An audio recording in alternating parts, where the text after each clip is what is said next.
Around 4 million people have traveled across the border during the Lunar New Year break. Chubby hearts set to fly over landmarks across the city. And in Indonesia, voters go to the polls to choose their next president.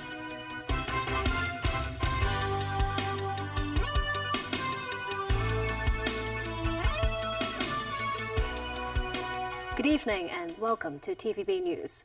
The 4-day-long Chinese New Year holidays ended yesterday. Over the course of the Lunar New Year break, around 4 million people traveled across the border, with tourists comprising 1.4 million. Several representatives in the tourism sector believe tourism levels in the city have returned to normal, while some in the retail and hotel sectors noted business has yet to reach pre-pandemic figures. Timothy Lee has our top story. Large parts of Hong Kong are back to business today after the Lunar New Year break, while the holidays will continue for another 4 days on the mainland. Tourists in the city continue to enjoy the SAR's attractions, with many taking the opportunity to enjoy the view of Victoria Harbour on board ferries. Over the Lunar New Year holidays, more than 1 million traveled across the border each day on the 12th and 13th of this month. The people flow reached a peak at 1.14 million people on the 13th. A total of around 4 million crossed the border during the 4-day period, with visitors comprising 1.4 million. The latter figure includes over 650,000 tourists from the mainland. That's around 25% fewer than the pre-pandemic figure in 2019. But some in the tourism sector believe the number of tourists that were attracted to the city via the New Year parade and fireworks performance was more than acceptable. Tourism sector lawmaker Yu Pak Leung said many mainland tourists enjoy visiting Hong Kong to feel the Lunar New Year spirit in the city. He added that the cross-border figures this year indicated that tourism levels have returned to normal. But members of the retail sector do not seem to share the positive outlook. The Hong Kong Retail Management Association said, according to preliminary data, shops selling beauty products, watches, and jewelry recorded moderate growth in business, but the figures were still 20 to 30% lower than before the pandemic.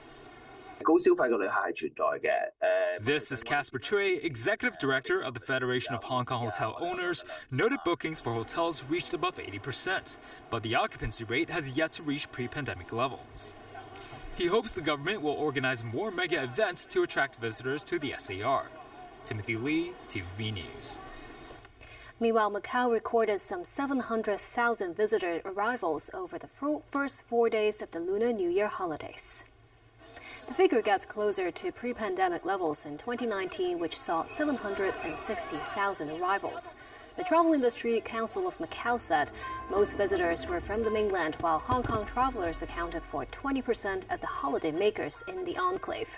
The council believes the total number of visitors could top 1 million over the 8-day Golden Week holidays, surpassing an earlier estimate of 960,000 visitors.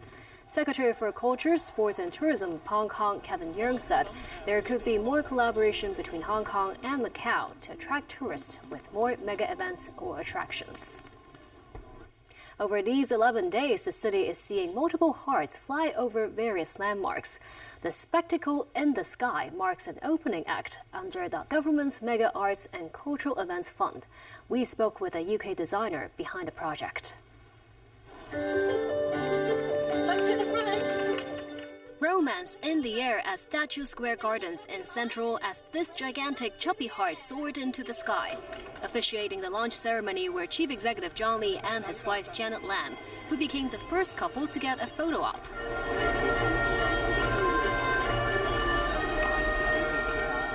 Love will soar in the shape of a pleasing red heart, probably bigger than any you've ever seen before. It will be a heartfelt and lovely day to celebrate Hong Kong's East meets West culture. Wait for the sun to come out again. As designer Anya Highmarch talked about why she picked Hong Kong as the first city to showcase the giant hearts outside of London. Hong Kong has an energy unlike any other place. You feel it the moment you land, and for me that's just really invigorating. And I think that's the lovely thing about this project. It just makes people look up and just smile. So it's spreading the love around a city I truly love. Installing this giant heart-shaped centerpiece in Hong Kong, being 4 times larger than the one in London, was no easy task too. It's much more complicated than you realise. I mean, anything that deals with wind, especially in Hong Kong, you have quite a lot of weather in Hong Kong. This is my first day to return to office after Chinese New Year, and then this is the perfect timing to see the big heart here after our lunch break. It's a real pleasant surprise. I wasn't expecting to see it.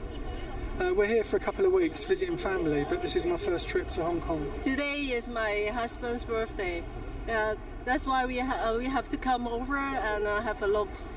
From the Valentines Day through the Lantern Festival, also known as the Chinese Valentine's Day on February 24th, other pop-up hearts will fly over different landmarks, including the Wishing Tree Village of Lam Tsuen, as well as the Tsim Sha Tsui Clock Tower, the Peak, and the Flower Market in Mong Kok.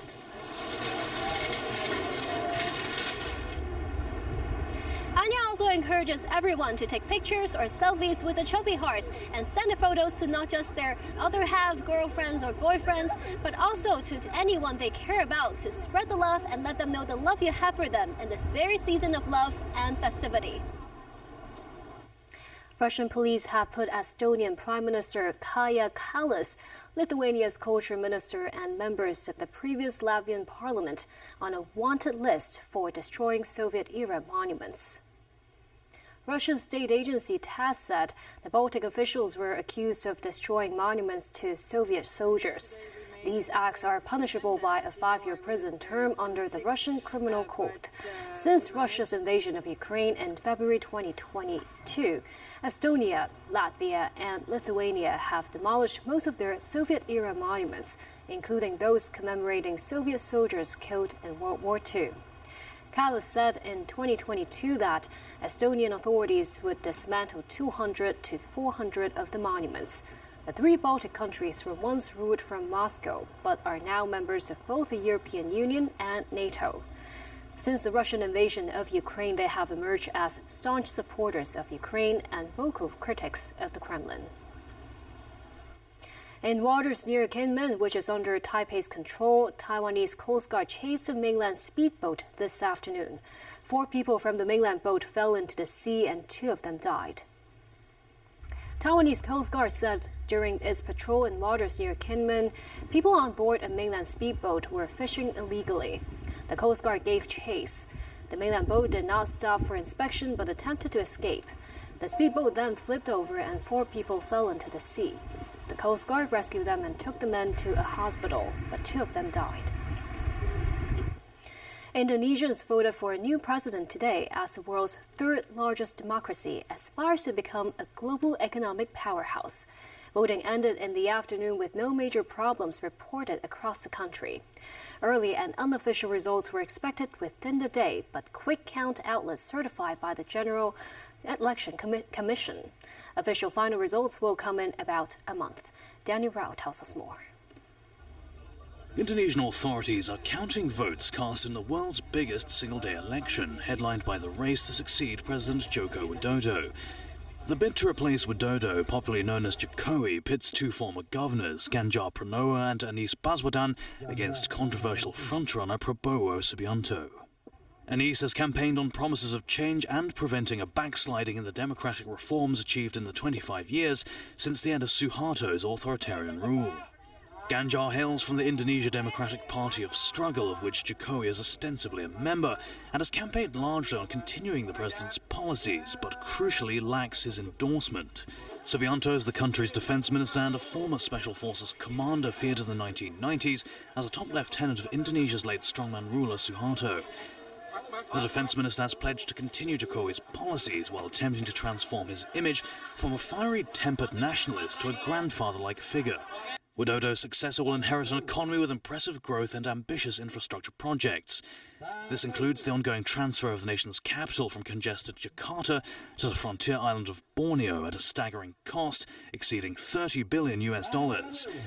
The election also has high stakes for the United States and China, since Indonesia has a huge domestic market, natural resources and diplomatic influence with its Southeast Asian neighbours. Aside from the presidency, some 20,000 national, provincial and district parliamentary posts were contested by tens of thousands of candidates. Dan Rowell, TV News. The U.S. House of Representatives has approved articles of impeachment against Homeland Security Secretary Alejandro Mayorkas over border security. It was a deeply partisan and highly unusual attack on a cabinet official. Meanwhile, President Joe Biden blasted comments about NATO by his likely 2024 election opponent, Donald Trump, saying the comments have raised the stakes for the U.S. Congress to approve new funding to support Ukraine. More from NBC News. Tonight, just 1 week after House Republicans' failed attempt to impeach Homeland Security Secretary Alejandro Mayorkas, round two, this time saying they have the votes, accusing the Biden cabinet official of unlawfully allowing millions of migrants to cross the border, which Mayorkas denies. What he's done is violated the statutes. He hadn't enforced the laws of the land. All as there's a new showdown tonight over aid to Ukraine, after the Senate muscled through a massive bipartisan $95 billion spending package in the early morning hours, including $60 billion for Ukraine. President Biden demanding the House pass it immediately. Failure to support Ukraine at this critical moment will never be forgotten. Biden slamming these comments from Trump, where he recounted a conversation with a NATO member encouraging Russia to attack countries who'd not met their financial pledges to the alliance. I said, "You didn't pay? You're delinquent?" He said, "Yes, let's say that happened. No, I would not protect you. In fact, I would encourage them to do whatever the hell they want. You got to pay." Can you imagine a former president of the United States saying that? The whole world heard it. The worst thing is he means it. And delivering this blistering rebuke. No other president in our history has ever bowed down to a Russian dictator. Well, let me say this as clearly as I can. I never will. For God's sake, it's dumb, it's shameful, it's dangerous, it's un-American. Many Republicans defending Mr. Trump. I'm 100% behind him and have been. He started this years ago when he even went over there to their face and said, "Listen, American taxpayers can't afford to keep paying your bills." Meanwhile, that package in the Senate also contained more than $14 billion for Israel. But it does not include any funding for domestic border security, after Republicans with Trump's backing killed a bipartisan border security bill, saying it was not tough enough. Tonight, House Speaker Mike Johnson saying that's the price for any new money for Ukraine. National security begins with border security. We have said that all along. And still ahead, Israel keeps up its war in Gaza while efforts to work towards another ceasefire continue. Valentine's Day activities in Hong Kong. And people line up to buy Mark 6 lottery tickets ahead of tonight's draw.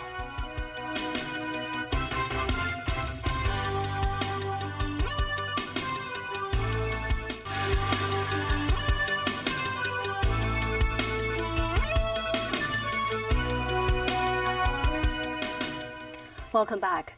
Israel and Hamas are said to be making progress towards another ceasefire and hostage release deal. This as Israel threatened to expand its offensive on southern Gaza's Rafah district, where more than half of the enclave's 2.3 million population are sheltering.